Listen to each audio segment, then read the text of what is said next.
जय हिंद।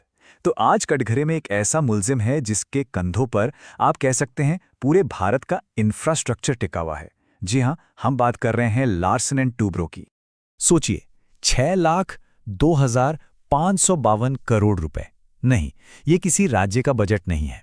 ये market cap है उस कंपनी का जिसे लोग इंडिया की ग्रोथ स्टोरी का दूसरा नाम तक कहते हैं। लेकिन देखिए, एक फोरेंसिक ऑडिटर ना, वो कभी नैरेटिव नहीं खरीदता, वो तो सीधा नंबर्स की पड़ताल करता है। तो सवाल यहां पर बहुत सीधा है, क्या ये देश बनाने वाली कंपनी कहीं आपका पोर्टफोलियो बिगाड़ तो नहीं सकती? आज इसका पूरा डीएनए टेस्ट होगा। ठीक है, तो केस फाइल खोलते हैं। निफ्टी 50 एफआईआर सीरीज के केस नंबर 06 में आपका स्वागत है। कटघरे में मुल्जिम लार्सन एंड टूब्रो, और इल्जाम काफी संगीन है, ओवर वैल्यूएशन और कर्ज का एक बहुत ही खतरनाक जाल। तो चलिए अब जरा इस केस की गहराई में उतरते हैं। देखिए, टीवी पर तो आपने खूब सुना होगा, चिल्ला चिल्ला कर कहते हैं, अगर इंडिया की ग्रोथ स्टोरी में पैसा लगाना है, आंखें बंद करो और इस शेयर को खरीद लो। लेकिन हम और आप, हम आंखें बंद करके इन्वेस्ट नहीं करते, राइट? तो अब हमारी फंडामेंटल इन्वेस्टिगेशन शुरू होती है। और हां, सबूत नंबर 1 से लेकर फाइनल फैसले तक एक भी पॉइंट स्किप करने की गलती बिल्कुल मत करना। ऑलराइट, फोरेंसिक फाइल का पहला पन्ना खोलते हैं। सबूत number 1, the hype trap. L&T का पी रेशियो, मतलब कंपनी की कमाई के हर एक रुपए के लिए मार्केट उसे कितना दाम देने को तैयार है, और वो नंबर है इस वक्त 31.75। अब यहां जरा ध्यान से देखिए, L&T का पीई है 31.75, जबकि इसकी पूरी इंडस्ट्री का पीई, उसका एवरेज सिर्फ 24.38 है। मतलब क्या हुआ? मतलब ये कि मार्केट ये मानकर चल रहा है कि भाई अगले 5 साल तक तो सरकार बिना रुके इंफ्रा पर पैसा बहाती रहेगी। एक तरह से आप आज ही उस ग्रोथ का दाम चुका रहे हैं जो अभी तक जमीन पर उतरी भी नहीं है। इसको ऐसे समझिए, ये बिल्कुल वैसा ही है जैसे आप किसी अंडर कंस्ट्रक्शन बिल्डिंग में आज ही एक रेडी टू मूव पेंटहाउस की कीमत चुका रहे हैं। सोचिए, अगर बिल्डर ने पोजेशन देने में देरी कर दी तो नुकसान किसका होगा? सिर्फ और सिर्फ आपकी कैपिटल का। तो सबसे जरूरी बात जो समझने वाली है वो ये है कि एक कैपिटल गुड्स कंपनी के लिए 31 का पीई देना, ये रिटेल इन्वेस्टर्स के लिए basically zero margin of safety छोड़ता है। और याद रखिए, इन्वेस्टिंग का पहला उसूल क्या है?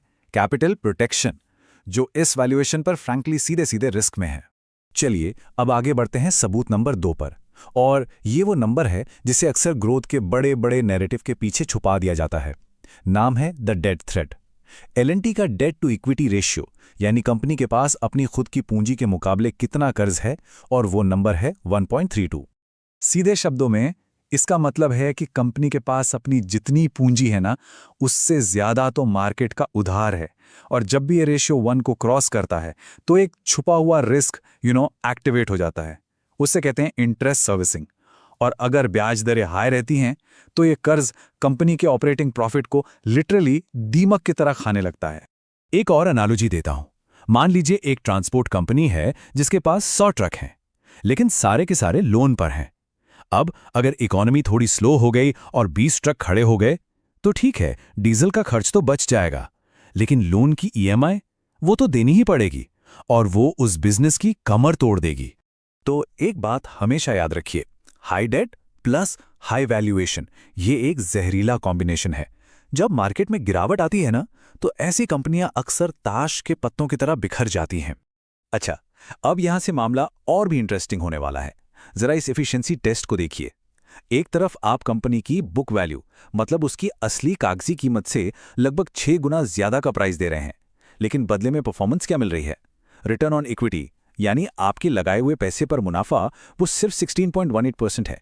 मतलब बात वही हो गई कि आपने पैसे तो दिए एक चमचमाती फरारी के, लेकिन जब उसे हाईवे पर दौड़ाया तो स्पीड मिली एक ट्रैक्टर वाली। पैसे दिए थे स्पीड के लिए, पर मिला क्या? एक एवरेज परफॉर्मेंस। चलिए अब जरा उन छुपे हुए खतरों को उजागर करते हैं जिन पर रिटेल इन्वेस्टर्स अक्सर ध्यान ही नहीं देते। इसे हम कहते हैं इंफॉर्मेशन गैप। पहला, डिविडेंड यील्ड देखिए, सिर्फ 0.78%, मतलब पैसिव इनकम तो भूल ही जाइए, ना के बराबर है। दूसरा रिस्क है फिक्स्ड प्राइस कॉन्ट्रैक्ट्स का। अगर रॉ मटेरियल महंगा हो गया तो मार्जिन सीधा सिकुड़ जाएगा। तीसरा, कंपनी अपने आईटी बिजनेस पर बहुत ज्यादा निर्भर है। अगर ग्लोबल मंदी आ गई तो L&T का प्रॉफिट सीधे हिट होगा। और चौथा, और ये बहुत बड़ा है, पॉलिटिकल और इकोनॉमिक साइकिल का रिस्क। अगर किसी भी वजह से सरकारी कैपेक्स यानी सरकारी खर्चा धीमा हुआ तो एलएनटी की तो लाइफलाइन ही कट जाएगी। तो ठीक है, फंडामेंटल्स ने तो खतरे की घंटी बजा दी है, लेकिन सवाल ये है कि क्या बाजार की चाल भी यही कहानी बता रही है? चलिए अब देखते हैं कि टेक्निकल चार्ट्स क्या गवाही दे रहे हैं और इन्वेस्टर की साइकोलॉजी यहां पर क्या खेल खेल रही है। देखिए, चार्ट्स पर अगर आप देखेंगे तो एलएनटी एक ओवर एक्सटेंडेड जोन में है। मतलब ये अपनी औसत चाल से बहुत दूर, हद से ज्यादा खिंच चुका है। और तो और आरएसआई इंडिकेटर जो मोमेंटम को मापता है, उस पर साफ साफ नेगेटिव डाइवर्जेंस दिख रहा है। अब इसका मतलब क्या है? इसका मतलब ये है कि शेयर का प्राइस तो नया हाई बना रहा है, लेकिन उसे खरीदने की जो ताकत है ना, वो कमजोर पड़ रही है। और ये एक क्लासिक इशारा होता है कि शायद स्मार्ट मनी धीरे धीरे यहां से निकल रहा है। और यहीं पर एक गैम्बलर और एक इन्वेस्टर का फर्क समझना बहुत जरूरी हो जाता है।